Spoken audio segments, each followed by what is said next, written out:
Oh, and we're live. Look at that. We're live. Fancy that. I know, right? Oh my gosh, you guys. What episode is this? I think this is episode 67 or 68. I cannot remember, you guys. Right? It all starts to blend. It really does. I had someone point out to me that I had accidentally called two episodes episode 61. So it's episode 61 and then episode 61. I'm like, I was like, oh my God. Okay. I'm like, it's all good. So, all right, you guys, we are live. We are like, episode 67. It tells me right there, you guys. Nice. I know. Ashley's been getting sleep, you guys. I've been getting sleep, and I joke with my coworkers. I was like, because I had caffeine too. I said, that's what happens when Ashley gets sleep and she has caffeine. Her brain goes here and her body goes here, and we don't meet. So, all right, you guys. So say hey as you guys come in. I'm really excited. Episode 67. Oh my gosh, this is fantastic. And just before we go any further, I also wanted to make an announcement because I was telling Jackie here. TUF Woman Table, thanks to Vanessa, Charles, and Anna Hood, is going to become a podcast once again. There's still going to be a live aspect, you guys. We're still going to have the show, but we are now going to have a podcast as well. So I'm really excited, you guys. So look out for that as it comes along in the next few weeks. But anyways, I'm going to drop into my epic intro. As you guys come in, say hey. Let me know how you guys are doing this evening. I know that we are still going through all this. So I always want to check in with you guys, make sure you guys are doing good. So let us know how you guys are doing, where you're coming from, and where are you tuning in from this evening. And then if you catch us on the replay, hashtag replay. And as always, you guys, please feel free to engage, ask questions, and like and share this for us so that I can continue sharing these amazing stories and bringing even more amazing women to you. So without further ado, I'm going to drop into my epic intro. I'm going to introduce my guests, and we're going to get this show started, all right? So hello and welcome to the TUF Woman Table, you guys, episode 67. Oh my gosh. All right, so this is the table where I invite some super badass tough women to, like Jackie here, to take a seat, join in on the conversation, and share her amazing story. So a tough woman, I believe that all women have the power within themselves to live life authentically, free from fear, confident in who they are, and empowered to go out and get whatever success looks like to them. So I share this belief by championing tough women who have walked through the fire, felt the fear, faced adversity, and kept pushing through it all. Women who now live the life they want is the woman they were created to be, and women who own and share their stories so that other women can share theirs as well, because guys, one day I'm going to have you guys repeating this with me as a mantra. As y'all know, when you give yourself permission to own and share your story, you give someone else permission as well. So, Yes, all right. Oh my gosh. I got, you know what? It's funny. It took me like 40 episodes to like that intro. It really did. It took me 40 episodes to like that intro. And but you guys, without further ado, I'm going to introduce my guest, Jackie Cotes. She is a visionary life coach. So welcome to the show, Jackie. Thank you. Thank you. It's a pleasure to be here. I like that. You're the first person. So I was like, oh, yes, thank you. Oh, you're going to see the hands like the whole time. I try, like, if I sit on my hands, I'll go like this the whole time instead. So it's either hands or I'm going to look like a chicken. So it's okay. I used to joke that when I was in the kitchen, because everybody would joke, like, don't talk to Ashley while she's cutting things, because I talk with my hands. And my knife was I always joke, like, my knife was an extension of my right hand, because I was holding it. So I get up and be like, this person, and they're like, stop. So you used to work in kitchens? In restaurants? I was in hospitality for a decade. 30 years. 30 years here. Knew we connected somehow. Okay, before we go any further, you guys. Okay, first of all, I see people on here, so say hey as you come in. But that was what I was going to tell you guys. Jackie also used to be in restauranting, so that's what the connection was. I was like, 30 years. I can't wait to hear this. This is going to be great. So I've only done 10. So you're, so I can only, all right. So Jackie, if you will tell everybody a little bit about who you are and what it is that you do, and we're going to deep dive into your episode. Awesome. Thank you so much for having me. This is a pleasure. And I really feel like I'm already connected to Ashley, and it's the first time we've met. I think we've got more in common than we're going to realize. So I'm Jackie, Coach Jackie. I just kind of go by, I leave it at that. It's easier that way. And I'm a visionary life coach, and I help women who feel overwhelmed, stuck, lost, and I help them get out of this thing called our head and into the action that they need to take so they can have more success, more of the desires that they deserve. And it's all about a decision. It's all about making the decisions and not living in our old story. And I love the fact that this is all about telling your story because I'm passionate about that. So I get women as well with my clients to really tell their story of like where they're at, what they've been through, and realize that everything from this point back doesn't matter. It's only from here moving forward. And you have the choice and decision to go from here to move forward. And you don't have, and those stories from the past are just stories. And they're BS most of the time. And they don't determine where your future's got to go. And that's what I'm passionate about that. So I'm really glad that you're letting women tell their story. Oh, and hold on before we, Leah says, hey, I feel like that's probably cool. Maybe, I don't know. I never know. Yeah. It's funny because this platform was definitely not what I thought it was going to be. It really took on a life of its own, and you don't know how many times that I've thought about not doing this show anymore, like just stopping. I'm like, and every time that I think that, I get a woman who comes on like, you just got to keep going. You just got to keep going. So I'm like, all right, I'm going. But it's been really great to hear everybody's. And I think what really keeps me going with it is the empowerment aspect of it, because I think the most empowering thing is for a woman to share her story, and at the end of it to come back and go, you know what? Even though I went through all that, because it's such a common denominator I find with these stories, women will go back and be like, you know what, even though I went through all that and it was hard and it was rough, I am so grateful for it now because it's what made me who I am. It is because of that story and because of the stories that I am able to do what I'm doing now. And in fact, had I not gone through that, I wouldn't be where I'm at. So being able to help a woman not only see that, but vocalize it is very empowering for myself. And it just allows me to really keep moving along and realize that, at the end of the day, we all go through stuff. And I think that that's a common factor that we have to find amongst ourselves in order to bring us closer together. All right. All right. So this is the fun deep dive that I talked about. So let's just begin wherever you want to begin. And Leah says, don't stop. People, they really do, you guys. For anybody out there, before we deep dive into this, if you're sitting here going, I've always wanted to share my story, but I don't know how, just start. Like Coach, like Jackie just said, just start. Like it doesn't even have to look functioning. Like it might not look functioning to you, but I promise you there's someone out there that needs to hear whatever you have gone through because they're going through something similar. So, and your story could be what saves their life. Like in the most literal sense of it, your story can be what changes how they view things in this world. So, all right. Thank you for that, Leah.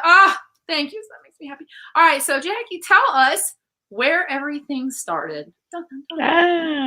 Well, first of all, real quick, something that you just said, that it heals others, but it also heals you. When you let that story out and you become vulnerable, and piece by piece that you let it out, it's like all of a sudden like a fire hydrant like opened up, and all of this power and wonderfulness starts coming out of you. So it's a two-way street.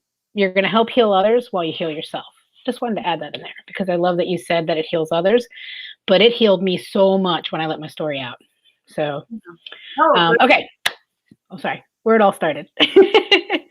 Started when I was 2, then I turned 3. No, I'm just kidding. It started when I was an egg. So really, coaching and mentoring and leadership and management has been in my life like almost since I was 14. I got my very first job at a little Italian bakery in Jersey. And back then, they just gave the keys to kids to run the place. Like there was no labor laws and stuff like that. So at 14, 15, and 16, I was like managing the bakery with my friends from high school and junior high. So that leadership kind of coaching mentality came on really early. And that just kind of led into, I went and got my degree in like a normal get your degree, do college like what you're supposed to. And that was in a teaching degree. And then I realized that's not what I want to do. So I went back to the restaurant business. And yeah, for 30 years, people think I'm crazy when I say that. For 30 years, I was in there. But the thing that kept me in that industry for so long was the passion that I had to connect people to their gifts and to what it is that gift of belief that they didn't have. I promoted over 300 managers in my career, and I was able to help mentor people to go to levels they never thought they could go to, run restaurants. There's some people running multiple hotel chains now because of working with me on their first job. And I get these phone calls. They're like, I remember when you said this, I hated you as a manager, but then I loved you and now I understand. And so, you're getting older when they're like married, kids, like kids are having kids, and I'm like, oh, I've been in this business too long. So, but that's where it all started, my passion for coaching and mentoring people. Ironically, the last 2 years of that career, back in June 2018 is when I first ran across this whole coaching thing. And it's just a friend on Facebook. I'm going to kind of backtrack it a bit, but I want to start. A friend on Facebook was talking about coaching. He'd been in restaurant business management with me for years. It was Starbucks was one of the companies I worked for. And he just seemed really happy. And I was like, what's going on? You see those, like, you see people posting stuff. He said, imagine being able to do everything you love about the restaurant business, the coaching, the mentoring, the one-on-one, and take out all the BS of 12-hour days, all of the people telling you what to do, the politics, that, yada, yada, just doing what you love. I was like, that's like a dream come true. What are you talking about? So, what? Is that really possible? Is that like really out there? Because at the point, like I was holding myself back. I wasn't dreaming anymore. Like the dreams had kind of been sucked out of me.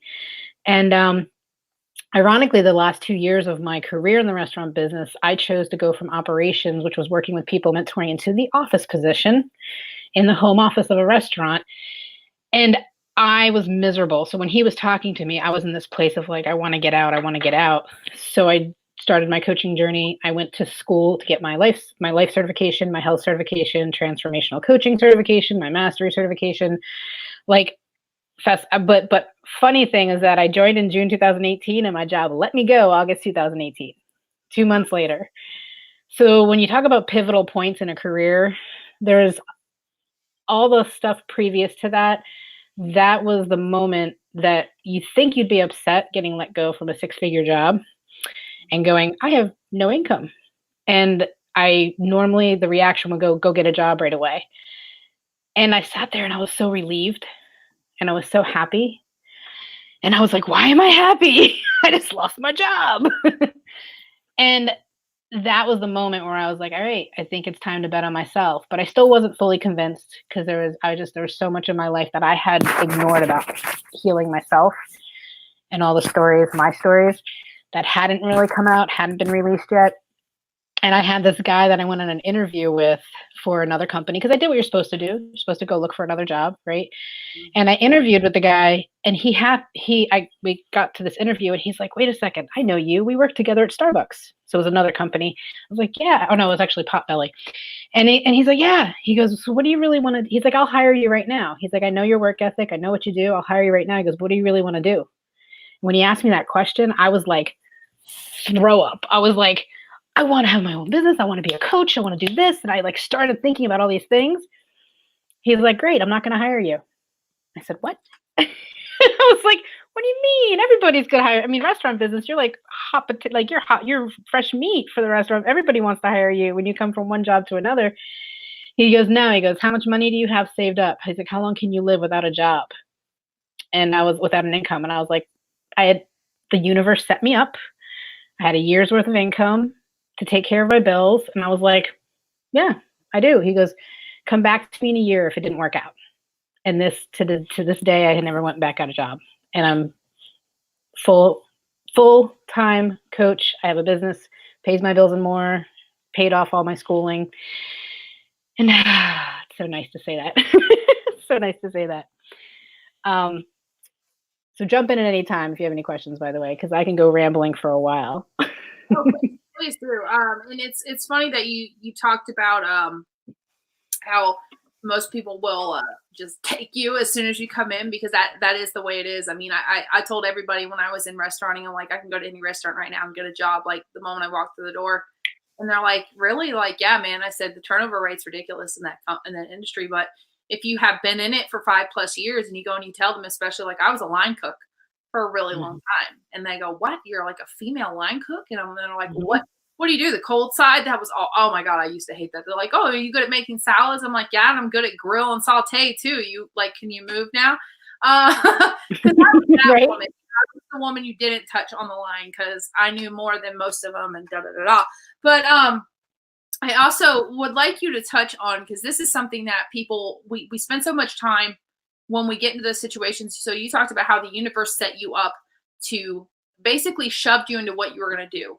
And when was it that you really knew like that this was it? Like, was it that interview, or did you still kind of like bang your head against the wall a little bit more, like, oh, you know what? No, maybe this isn't it.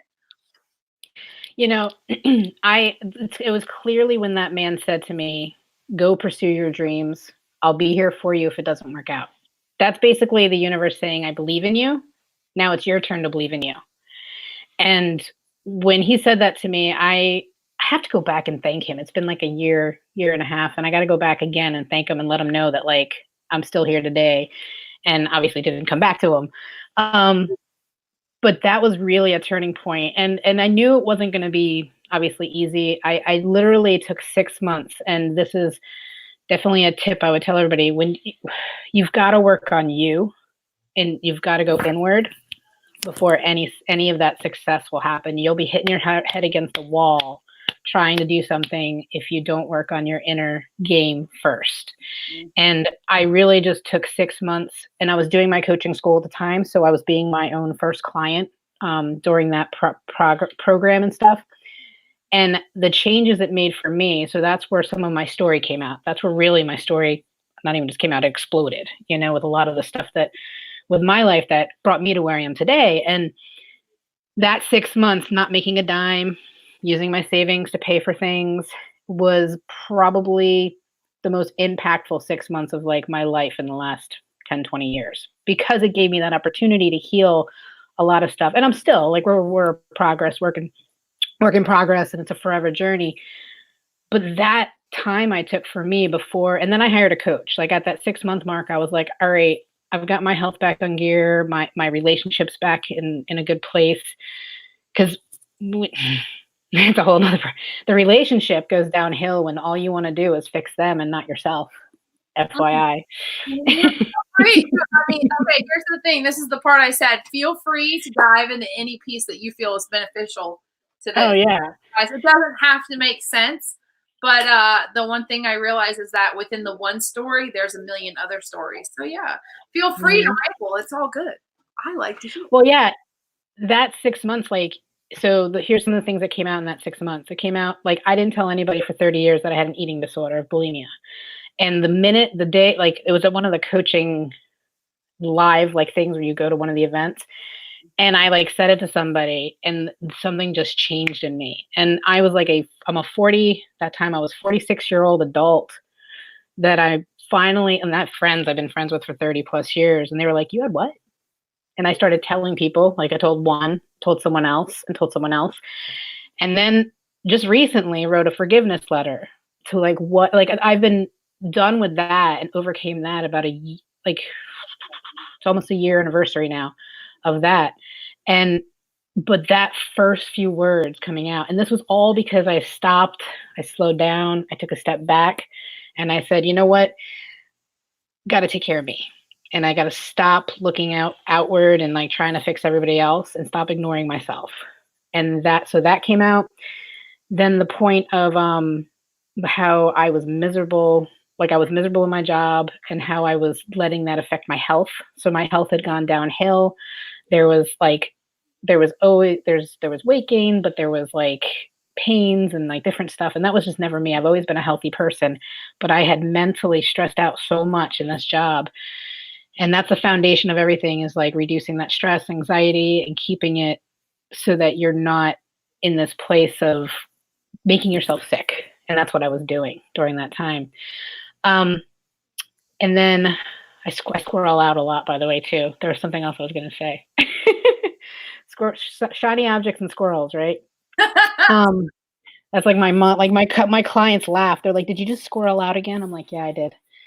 So, and then Man, there was something else I was going to say. We'll go back to it. But it'll come. Don't worry. It will come. It will come. But yeah, so that 6 months like of when he told me that, and then around 6 months in, I started like realizing, okay, you know what? Now I'm going to start working the business. And then I was kind of in desperation mode. When you start a business on your own, you come from the work world and you go into business for yourself. I know a lot of people will be able to relate to this. It's a different mindset, and until you embrace that new mindset of believing before you achieve versus working, you work, you make a paycheck, work, you make a paycheck, work, you make a paycheck. It's like I didn't have to believe I was going to make a paycheck because I just did. And as you said, the industry, it's so easy to make a paycheck in that industry. Like you could get picked up by somebody in a heartbeat with any experience. And I was like doing a lot of that. I don't believe it because I don't see it. So that's when I hired a coach. And I took on my own personal coach.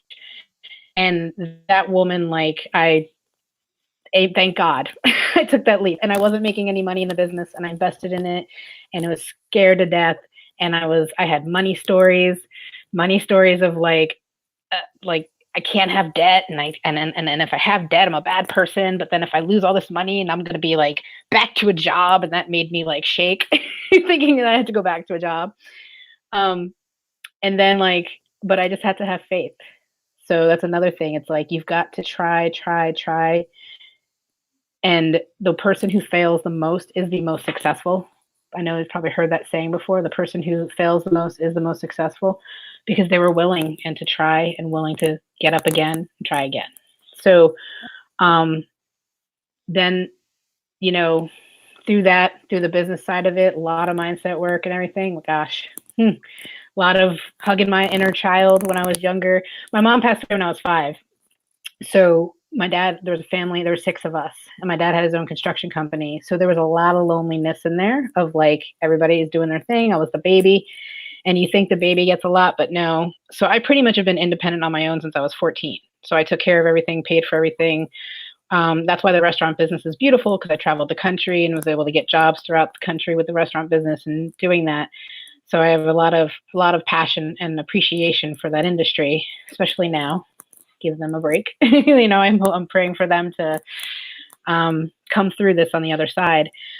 But that going with being young, being like on my own, like taking care of myself, food was the comfort. And when people came around, it was that, oh, food's around. That means people are around. That means I'm loved, I'm safe, and I belong.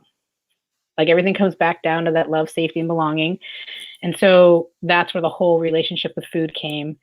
And ironically, the bulimia came from anger. I was one of those happy Jackie, happy all the time.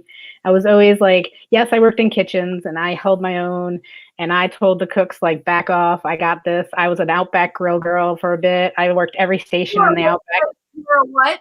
You're a what? Outback. I worked. Yeah. Is that where you worked? 2 years at Outback. I worked Outback Tampa, and I worked Outback Asheville Pier, and I worked Outback, like the home store, like the home restaurant. Yeah. Tampa. So yeah. John Hagee was an old boss of mine, and he actually opened all those Florida ones, like, and up and down the East Coast. Small world. Right. But like that, yeah. So that concept of, I got it. So that's my, like, I think you hit my type, like, I got it, girl. I don't need any help. I got this. I don't, don't worry about it. I got it. And my other story, because we all have stories, right? And these stories that we tell ourselves is what's determining of where we go moving forward. And I help people rewrite their story. It's like a big passion of mine. So we've got the stories that we tell, and it makes us who we are. But let's rewrite that so that we can move forward into the direction. Don't go to fear and despair. Like, live your life through joy and love, and make decisions that lead towards that. And so, see, I scrolled again. My goodness, this is. Forgot, where was I? Leah, you paying attention? Where was I? No, I'm just kidding. Yeah, you were in the part where you were talking about having to be, you were the I got it girl, so you were always Yeah. Struggle. Thank you. Thank you. You say a few words, I'm back. But then I had the struggle story, and everything had to be really, really, really, really hard. Like I had to work my ass off to like be successful and make money. And I did. I had to battle every, like, the restaurant industry is a male industry. So you had to like really like battle against the fact that like I'm a female and I worked my way up to district manager. And thank you, Leah. Yeah, no, it's like not necessarily like thing, but yeah, like and so but everything had to be a struggle. I had to struggle to make money and I had to struggle to get myself to places and I always thought money was like scarce, but when I look back, it was always there to support me and it was always supporting me along the way. And so there's a lot of changes that like stories that I've rewrote from my own. And that struggle story no longer exists. Now it's life is with ease and grace. And when you can really rewrite and live into the story that you desire, then all of a sudden it happens. So right now, when I say the business is with ease and grace, like I don't work. I love it. I don't work because I'm serving people and I'm helping people and I'm doing it from a place of authentically myself and a place of service. And that's all you got to do is go towards your gift, be authentically yourself, and come from a place of service. Magic sauce. And Leah says your second story. And then Angela, who is normally we would see on this thread, she shared this and she's like, for some reason, when I go on the watch party, you can't see my comments. So she said rewrite her story. I think she loved that part. But yeah, I want to talk a minute on that because you talk about the struggles. And so for anybody who's never worked in the restaurant industry, let me introduce you to what it is, especially being a female in the restaurant industry. And you can feel free to chime in anytime. So I spent 10 years on the line. Like I never was able to actually like fully transcend through management, although I did a lot. Like I did a lot of the AKM stuff. Like I was on that pathway. And you've been in Outback, so so it's like you went from line cook to AKM, KM, and then you either went up in the presence, like in the pathway of going to become a proprietor for one of the restaurants, or you went to become one of their, what was it, like their food scientist or whatever that traveled and did all the, So I was going for the second part because I wanted to travel. And I didn't want to run an Outback. I didn't want to do that. Like smart girl. Sorry. Smart. I go smart girl. No, I was not about to give 90 hours of my life to a place. That was not happening. And I was also a single mom at the time. So I remember coming in and I remember when I got hired, my proprietor came out and he said, now I want to sit down with you and I want to be realistic about what you're about to walk into. And I'm like, oh, well, maybe this should be a warning for me. But, I'm like 19, 20, or like I was like 20. I was like, oh, this is great. Like my first big kitchen job. And he goes, you're going to go back in there into the pit. And I'm like, oh, okay. I'm still not scared, but I'm like, oh, okay. And because I had just come from a sports bar and grill right outside of Illinois in Algonquin off of Chicago Bears football season. I'm like, I got this. Like, it's good. I'm good. Don't worry. And he goes, so you're going to go back there and you're going to be the only woman. Like, we got a prep cook, but she was married to the salad guy and she couldn't speak a lick of English and she only worked in the morning. So you're going to be the only woman online. And I'm like, all right, that's cool. He's like, now, no, I need you to understand you're going to be the only woman in a group full of men that resemble pirates. And I'm like, oh, okay. He's like, they don't care that you have a period. They don't care that you're a woman. And you guys, if you're sitting here going, can they really say that to you? Yes, they can. And they do. They do. Not all people do. I'm sure I'm having flashbacks. Like I have the same. There's no crazy. There's no such thing as HR in the restaurant industry. I don't know what anybody thinks, but there is no such thing as HR. That does not exist, which is why sexual harassment runs rampant. And if you are a woman, you really have to learn to be about your shit when you're there. Unfortunately, it's not the best world. I'm not giving it an excuse, but it's the reality of the situation. And so he's like, you have to go back there and you have to, and this is where the story started coming. He's like, you have to work twice as hard than any of the men back there. You have to bitch half as the least. You better be prepared to do just as much without asking for help unless you really need it, because they're not going to help you at all until you've earned their respect. And he said, and you have to bust your ass. He said, I will cut you no slack and you have to work really, really hard. And So, and even having a reflection back from a coach friend of mine, my story always growing up was, in order to be successful in life, you have to work really, really hard. Mm-hmm. And so when I got into business and I left, like, I was used to working hard, and I've always been used to working hard. Like, I'm like, I could, like, I totally resonate. I got it. They'd be like, "You need help?" No, I'd have like 100-pound tub of chicken with ice. Like, obviously my back's about to go out, but don't worry, it's okay. I don't need your help. Nope. I got this. Got it. And so for a long time I took that on, and it's just now, and I mean, my God, I've been in business a year now, and it's just now really learning to dive into those stories, understand like what that does to us. How do we show up from that space? And it was like I was always having to do, and I could never just relax. And I think a lot of that also comes from that industry too, because what's their favorite slogan? If you have time to lean, you got time to clean. So you get used to just always going, like, people, I always joke with people, like, when I'm walking, I'll walk and talk, walk and talk, walk and talk. They're like, can you just like slow down a moment? And I'm like, no, walk and talk, walk and talk, walk and talk, walk and talk. And they're like, dude, are you okay? I'm like, you gotta go. So, so I love that you talked about the story, because that is such a prevalent story. I think a lot of women deal with that too. I think that's like the story that we're told. Grow up, work really hard, and you'll be successful one day. Mm-hmm. Mm-hmm. No, yeah, I mean, it's spot on, and it's a story that isn't true. Like I ask people, I say, what's your current story? Like, where are you currently at? Like, we talk about when I first meet with somebody, and they'll tell me stuff, and I was like, okay, so is that true? That life has to be really hard? Well, that's what I've experienced, but is it true moving forward that it has to be really hard? And then the same thing, like, is the struggle story that I've told myself for so many years and I've lived, is it true? I watched my dad build a construction company and go bankrupt. So that's and then build it back up and then lose it. And like, so that's my story. Like, that's my experience. That's the story I experienced. So I was like, all right, I got to work hard, and I'm never going to go into business. Always wanted to go into business for myself, but I was scared to, because that was my experience and that was my story. And so I tried to stay the safe route. But the struggle does not have to be real. The struggle does not have to be real. And that took a while. It took a while. It wasn't until probably about March, April, May, June of last year, where my coach said to me, actually, no, it was after the summer, because I remember it was October was my best month. Not now, but best month up to point. At that point, I marketed my business last March, and I started making money pretty quickly.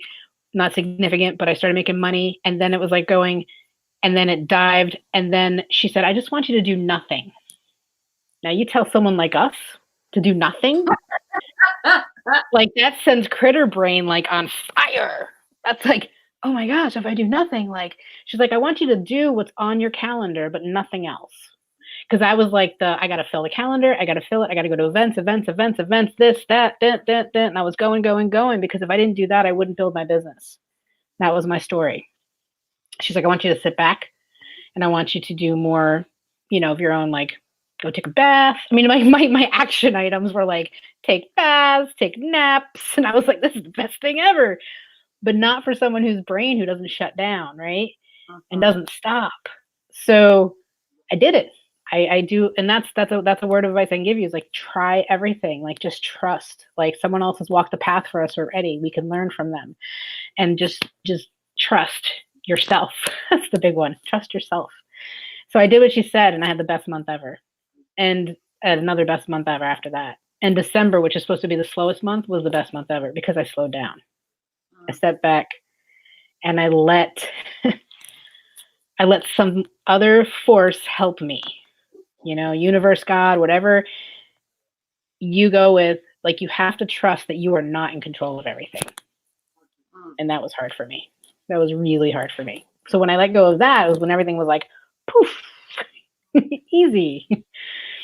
Well, someone said something to me one time, and I don't remember who, and I wish I did. And it really, really stuck with me. And it took me a long time. It actually took me till now, like quite recently, to really understand that. It's like, when you are so busy going, and you're so busy trying to control the outcomes and the circumstances, you really take away the ability for the universe to do what it's supposed to do because you don't leave it any room.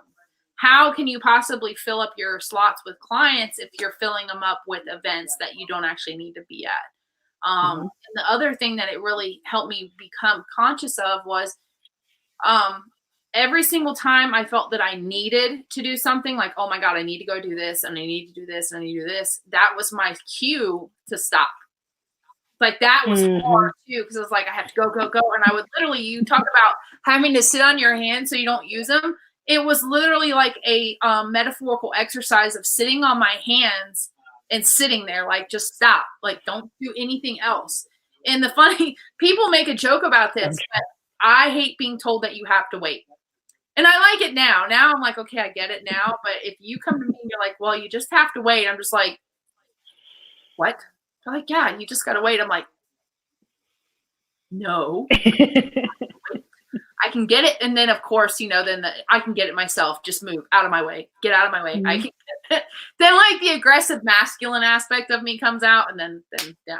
But it was, I always tell people now, it's like, if you are so full of what you think you're supposed to be doing, what you're actually supposed to be doing won't have room. Right. And the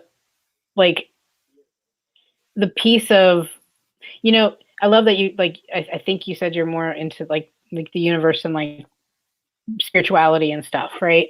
And the vibes that we give off and like that we have. So if you're at this low vibe of like, I can't, I won't, but you're doing all the stuff and you're doing all the things, you're never going to see any kind of results because you're not in the right, like you're not matching up and you're not open to receiving what the universe has to give you. So like, I have a client right now that struggles with the fact that she's struggling with believing in herself and just trusting herself. And same thing, has to be a struggle. Like, it's always so hard for me. Well, if that's your story, your vibration is down here. And the story that you need to that we're trying to rewrite is, she wants her business. She wants to help people. She wants to be like serving, and she wants to be speaking and like all this stuff. And like, so living into that vibe, well, then the universe is like, cool, now I can give it to you because you're open to receive it. But you're not, when they don't match, you're just beating your head against a wall. And that's the beginning of my career, was that 100%. I was doing the things, and I was not getting the results, but I was focusing on the results. But I was like, I'm not giving up. Something's got to change. And that's when she's like, just stop. Like, just stop. Like, step back, slow down, and just trust. Well, and do it. Yes, I was going to say, especially coming out of that industry, because you think, for anybody who's never worked in the restaurant industry, the moment you walk through the door, you're on the clock. You're on the clock. And the moment you walk through the door, especially if you're in the kitchen, especially if you come in and you do prep, you're doing something. And and your day is set up from the moment you come in. It's like, okay, well, what am I doing? And when you stop, okay, what's next? So to come into this business, you talked about, at one point, you had all this stuff, and then basically you just were like, I don't want to do this anymore. Like, I have this icky feeling. I remember, and just choosing to believe in yourself. I remember the last job I worked that wasn't restaurant. And it was the job that I quit. And I literally, like, I had nothing saved. And I just took the leap. I said, I just can't do this anymore. It was a high stress sales job, commission based only. And I was selling T-Mobile service plans to businesses around Florida. And I remember I did that for a week and I hated it. And I remember driving to this job and I'm like, my insides were going, what are you doing? Like, just don't even go. And I'm like, but you're going through you're like, what am I going to do if I have no money? And I walk into the office to tell the guy, I'm like, I'm just done, man. I can't do this. If I can give you 60 hours of my time, I can do this for myself and I'm going to make this work.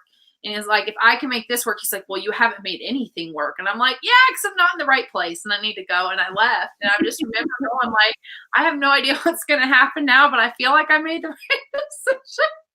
And then, totally.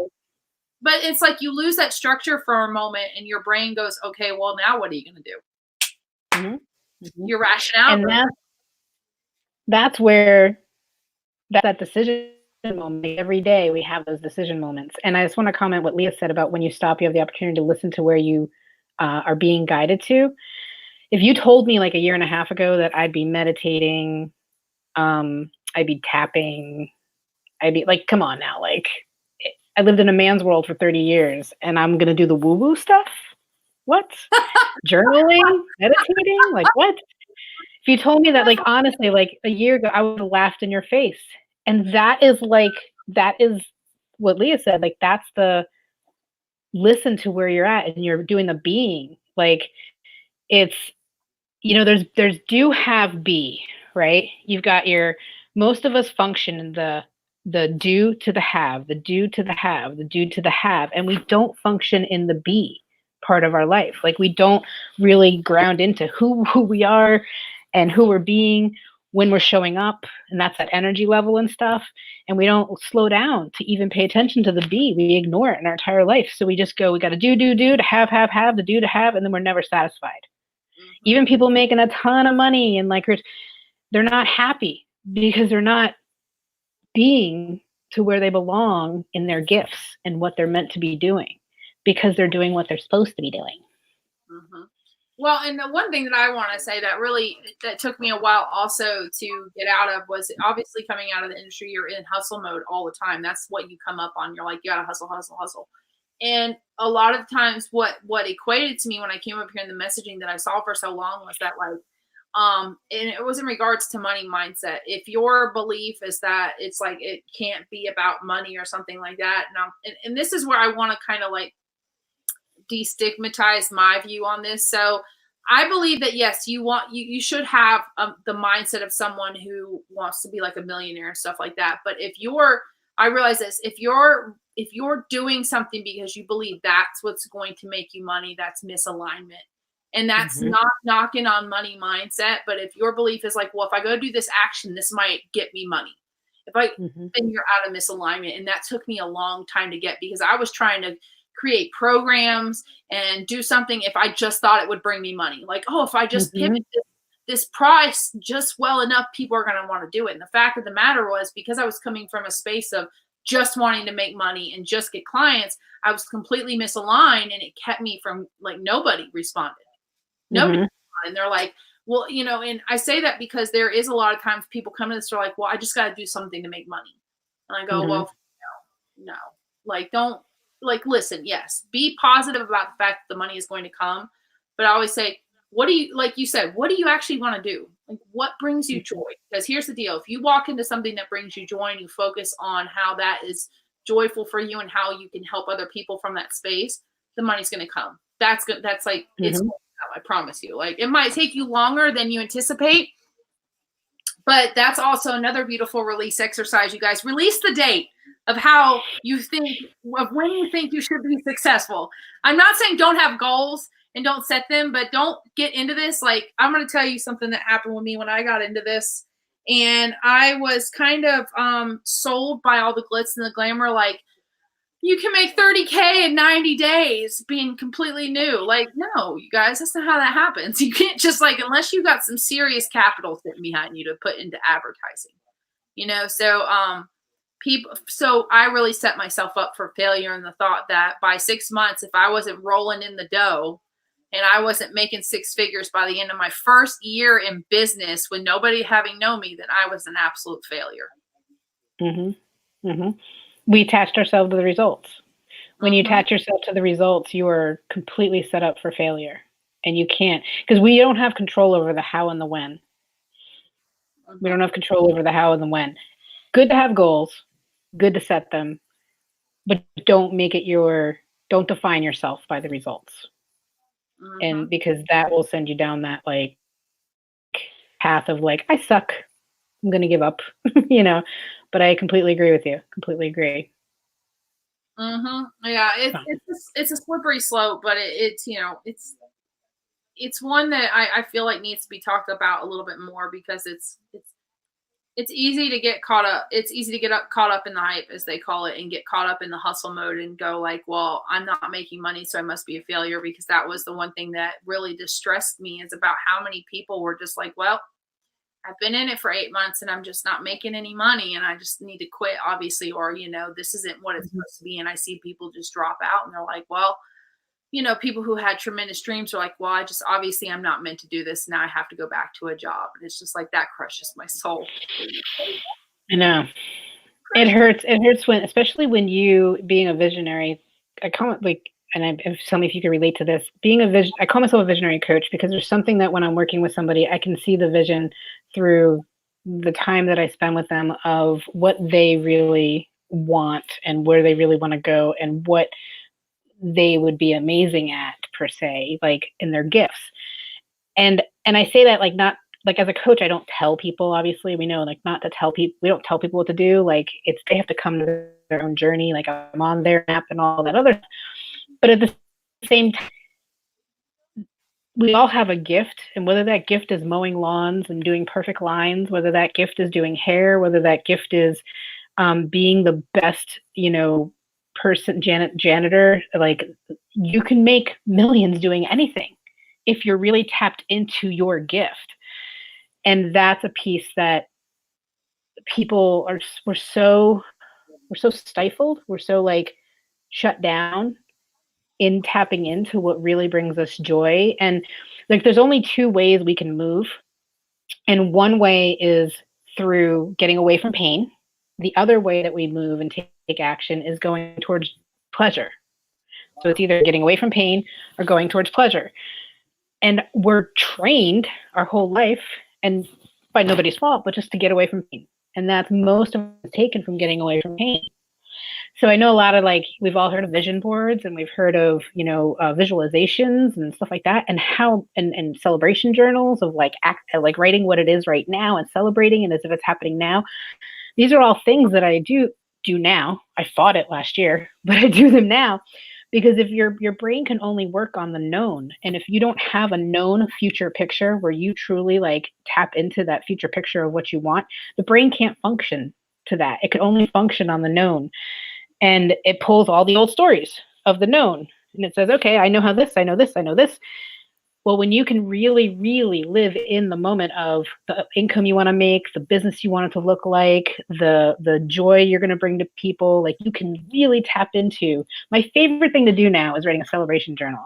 And I celebrate what the new clients, and I put names, who knows what their names are going to be, but I would just make up names and I put the wins that they're having, the successes that they're having, the things they're experiencing.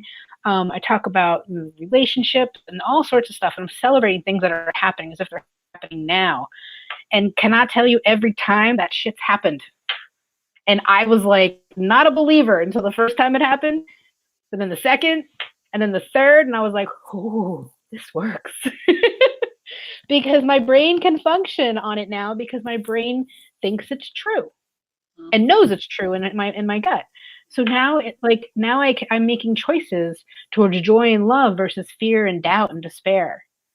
And it's easier to make those choices for joy and love. We're not designed. It's a muscle. You got to build it. You got to be really aware of your thoughts and you got to stop them and go, okay, is that really true? When you have your thoughts, what could I think different? How could what am I going to choose different? All the writers, the Gabby Bernsteins and the Jen Sinceros, it's just a choice. Mel Robbins, it's just a choice. It's a choice. You have a choice. Every thought that you make, am I going to choose this way or this way? And to make it really simple, do you want to choose joy and love, or do you want to go towards fear and doubt? And it's simple but hard because it's an everyday muscle you got to build.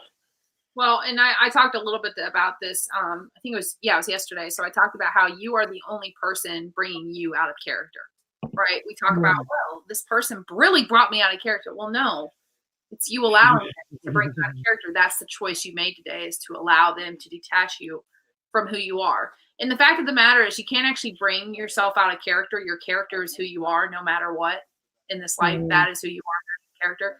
They just... They just brought you out of presence and mindfulness and where you were at in the moment and disrupted where you were going.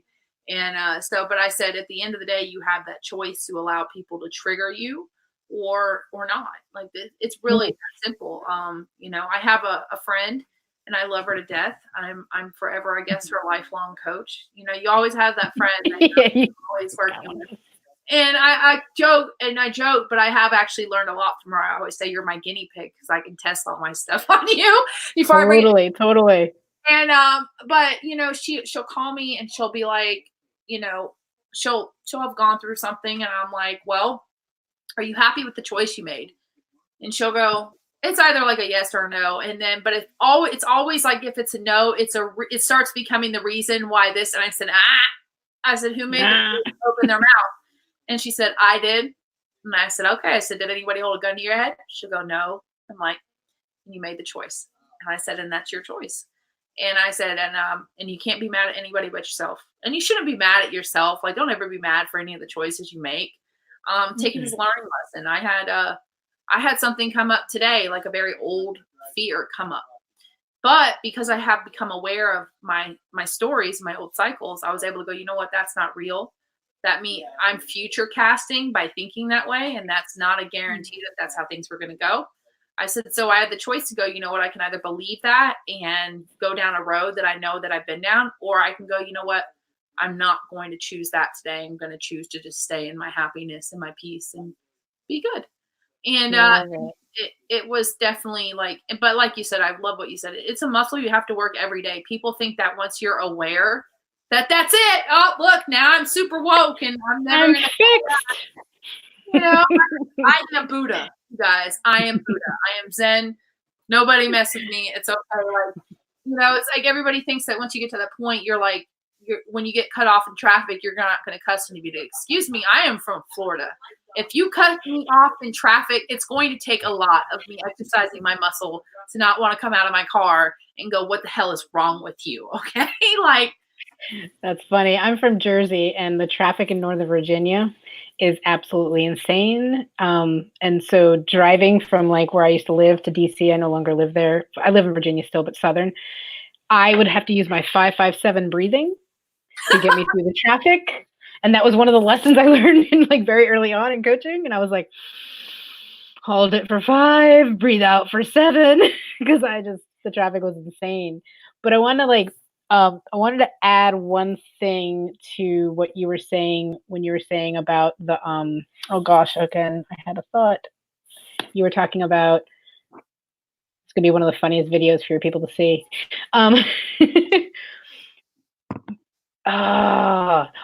So you were saying that your friend's like always in that like I'll come back to it. Keep talking. I forgot what I was going to say. Yeah, she's on her journey. She's on the very beginning. Like, I've been pouring into her for years, and she's finally getting it. You know, she's hard-headed. Most of my friends are. I'm hard-headed. So I think that's always just a reflection, a reminder to me to like, just calm down. You just said what reminded me. When we get annoyed, someone said this to me the other day, when you are annoyed or you're frustrated with somebody, and like you want, like I had a client like said, like I just want to, like I start telling them this, I was like, the reason why you're feeling that is because it's a reflection of something inside of you that needs to heal. Like when you're feeling frustration, anger, or this and that, it's a reflection of what it is, something in you that you, or like maybe, you know, like, do you ever have one of those like FOMO moment, like, or compare and despair moments on Facebook where you're like, oh, they're doing this and they're doing that and they're doing this. And it's almost like we should be celebrating them, but we're almost kind of like a kind of this mini, like, oh, like I wish I was doing that, or like this beat myself up, or almost maybe a jealousy. All it is a reflection of what I want, or what I see in them that is something that like is missing or needs to be healed in me. It's like, it's a weird, like, but everything's a reflection of you. Everything around you is a reflection of you. So I thought that was a cool statement someone said. Yeah, that is. And like you said, it all comes back to choice. When we look at those people and those things come up, we have that choice in front of us to heal from it or to allow it to continue to be our story. Because at the end of the day, and that's actually what I told my friend is like, you have that choice when these things come up. You have the choice to allow that to continue to be your story, or go, you know what, that doesn't work anymore, and I'm going to do something different. And I just call it disrupting the cycle. The reason your cycle is because it continues to allow to be going uninterrupted. So choosing to utilize that underused muscle and go, hey, this doesn't work. You're now disrupting the cycle. You're literally throwing a wrench in the cycle. And that And people want to know how you rewire your subconscious. Throw a wrench in your cycle every time it comes up. Throw a wrench in your cycle and disrupt it. Like, don't allow it to be anymore. And so, all right, so we're getting towards like the last 5 minutes. I knew that would go fast. It always goes. I didn't even look at the time, like you said. I know, right? It really does. And it's always, it's always good, especially when there is that, like, you're only maybe the second one that's actually been a lifer, is what I call them, like a lifer. I had another woman who was a lifer too. And that's what they always call us, you guys. And I'll tell you why I love the restaurant industry. And for all its hangups and political bureaucracy and crap that comes with it, because there is, the camaraderie that you find with it. Like, we could be cussing each other out, but when shit hits the fan, we are one team, we're one unit. And I am incredibly grateful for the rest of my life for what it taught me about being a leader, how to effectively lead from the front. And when I say lead from the front, that means really going in there and working just as hard, or not, if not harder than everybody, to lead from that example. And so that, for me, restauranting was like the reason I am who I am now. And I'm always thankful for that. But when we're called lifers because we're always the ones that are like, I'm going to leave. I'm never going to come back. And we take breaks. I've taken breaks, I've done other stuff. But you always come back. You always come back because it's like, it's home. I always tell people, I said, the line is like the one place where I feel like I'm at home. I didn't have a lot of, like, I wasn't close with my family growing up. So the line, that was my first family, like my first real family, where I felt like, okay, this is where I belong and I'm not an outsider anymore. And Leah says, thank you to both of you. Oh, bye. But yeah, so I always, it's fun to meet somebody else who is a lifer, to hear what their experience was, because again, there's a lot of those through lines where there's a lot of similarities, but at the same time, it's like, you went much further up than I ever did. And hearing you, I'm like, I really feel solidified in the fact that I never went further in management, because at one point I was just like, I'm just not doing this anymore. I just don't want to deal with it. So, but all right. So this is the end, and this is where you tell everybody. Oh no, first question before we go here. So, looking back on your journey, if a woman was to come to you and go, okay, well, what 3 pieces of advice could you offer me, on my journey, what would those 3 pieces be? Gosh, so much when you say that question. It's like, I want to go through like the 2,500 tips, but I would say 3 that have really like resonated the most recently and like culminated the entire thing into one is, actually, I asked my coach, I said, what made me, I just qualified for this contest of like certain amount of money in a certain period of time, and I exceeded it. Like, I hit it and exceeded it. So now like there's a chance of me winning a bunch of money for being part of this program. So, and she's like, she's like, so what, cause I gotta tell my story. Go figure. I gotta go tell my story for that. And I was like, what would you say is the one thing? She goes, girl, she's like, no matter what, you tried anything I told you to do. Like, you never said no, maybe not, or this and that. Like, I always was willing to try, whether I failed, whether I never, you just got to not take away all of the bullshit of like, what do people think? What do people do? And just go for it and try it and be willing to fail and be okay with failing. That's the first one.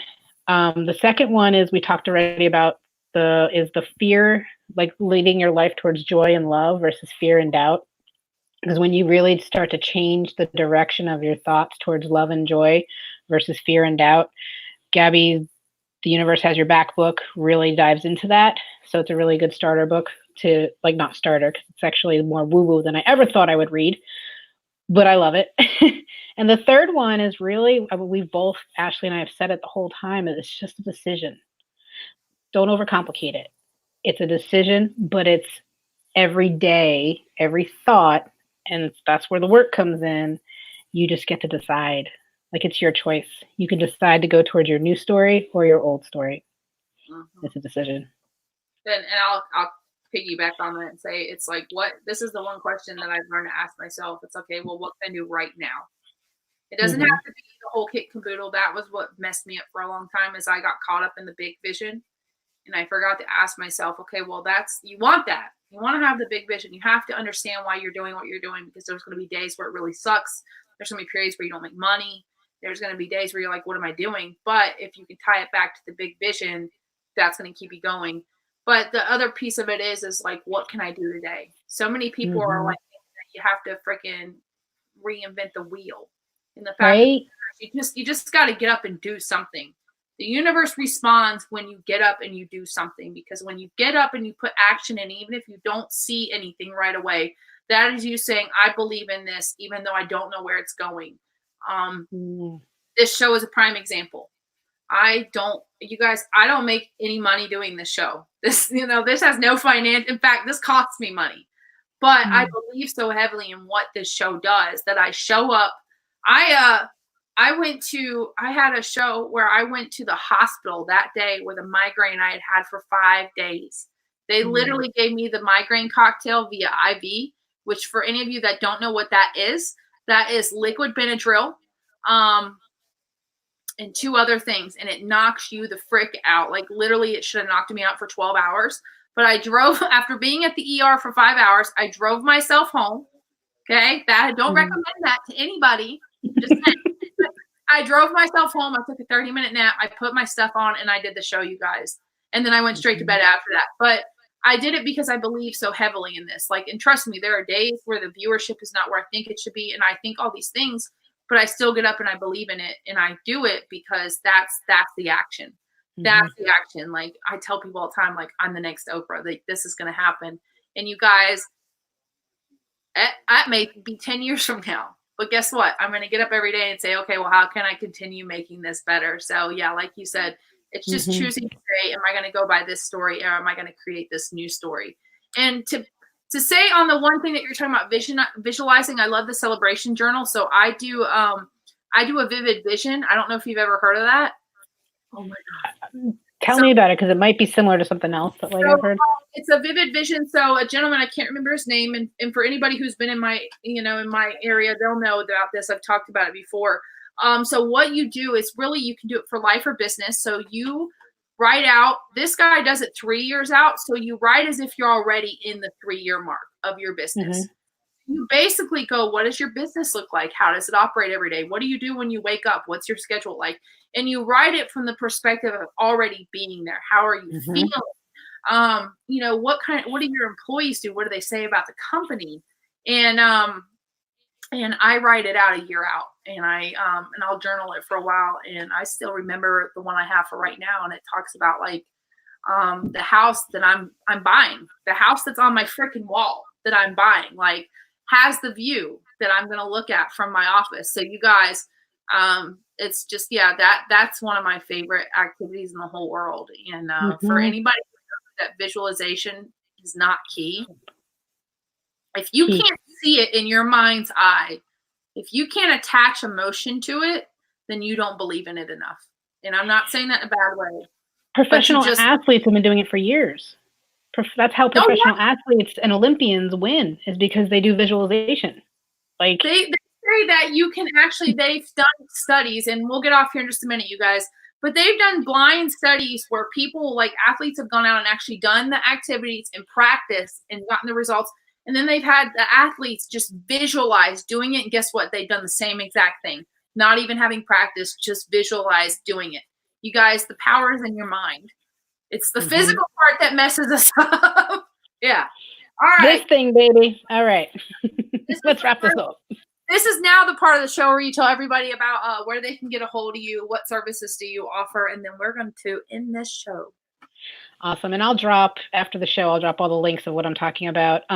Pretty simple. My company's name is Jackie Cotes Coaching. So my first name, last name, coaching. And so my website is Jackie Cotes Coaching. My Facebook business page is Jackie Cotes Coaching.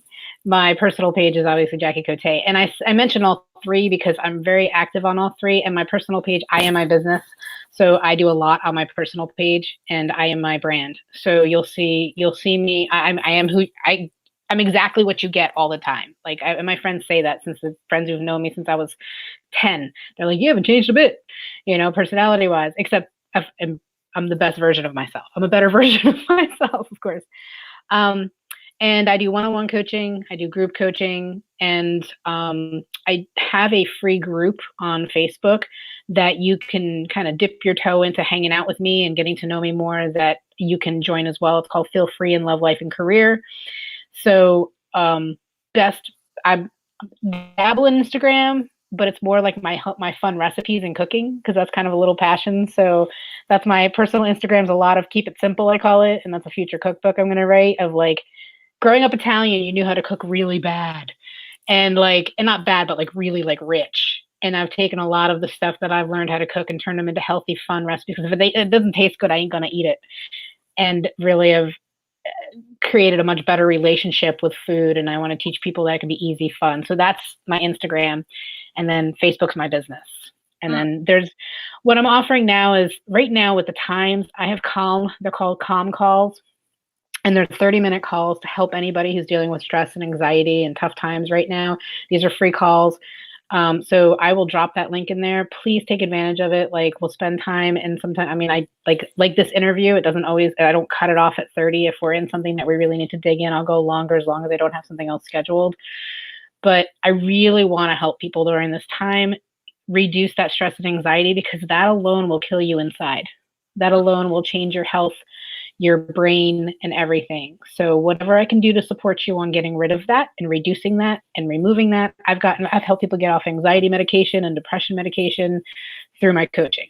So please take advantage of that.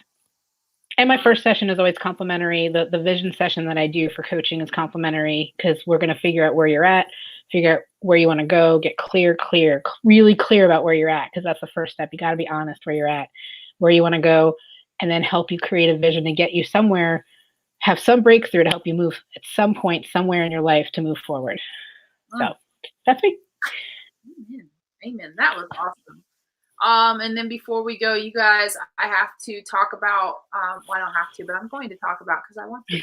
I want to talk about the membership that we're getting ready to release. I haven't talked about a lot just because we've been like way down working on this. So I am 1/3 of Trinity Women's Coaching. You guys know me as TUF Woman Coaching Company, but I'm also 1/3 of Trinity Women's Coaching, which none of y'all have heard about because we're brand new. But we are bringing together business mindset and spirituality and wrapping it all in a wonderful bow and creating a badass membership site for all you freaking amazing people out there, specifically women. Men, I'm sorry. Just, this isn't, maybe we'll introduce men. I don't know. But yeah, so it's all things business mindset and spirituality in one spot. And it's really to, because we all found that the one thing we wanted was the ability to combine both and get it in one coaching spot. And that just was not available. Like, nobody does all three, you know? So we're like, well, we can do all three and bring it together. So you guys look for that releasing next week. Actually, we're going to do a soft launch, I think is what we're doing, but it's going to be a Facebook group and an actual outside membership site. So it's going to be a legitimate membership site. So you guys look forward to that. I'm really excited. And go follow Jackie, you guys. Like, seriously, like, I'm all hyped for you, man. That was awesome. All right. And as you guys know, catch us on the replay, #replay. Let us know what you think. Kate says, hey ladies. Hey, Kate. I'm hoping Kate's going to be coming on the show soon. I have a conversation with her tomorrow. But also, you guys, stay tuned for this Thursday. I've got Elizabeth Allis coming on, and she is like, this can be like a super deep spiritual conversation you might want to watch. She's got a lot of really good neuroscience coming, and she's going to not only discuss her story, but she's got some, free tips and tricks that are going to help people with their mindset so they're not stuck in the fear mindset right now. So you guys, it's going to be Kate says, I'm excited. I'm excited too, you guys. Every time I was telling someone before we get off here, I'm like, every time I go on this show, and then she says hi from Australia. Every time I go to read the questionnaire, especially if I've never met a woman before this, and I go, oh, look, I'm going to make a new friend today. Right. I'm like, I get to make new friends. I'm like, who am I going to learn about today? And that's just me typing, you guys. If you guys are wondering, like, I type like that. So, all right, you guys. So as always, tune in with us 7:30 p.m. Eastern Standard Time. Look out for all the awesome stuff coming up, you guys. Kate's live. You guys go follow Jackie, interact, and I hope one day to have you back on the show again. I love that. there's potential for everything. So I'll call them my check-in shows, you know. Hey, how you doing that? All right, you guys. As always, 7:30 p.m. Eastern Standard Time. Kate says too funny. It is funny, right? All right, Tuesdays and Thursdays. And check us out, you guys. Please go show love to the YouTube channel. You guys subscribe to TUF Woman Table so that, again, I can just keep making this platform even larger because, like we said in the beginning, these stories need to be told. And by owning your story and healing through your story, you're going to help somebody else do that in the same breath. All right? Yep. All right, you guys, we are 10 minutes over. Thank you guys so much. Lots of love, you guys. Bye. Bye.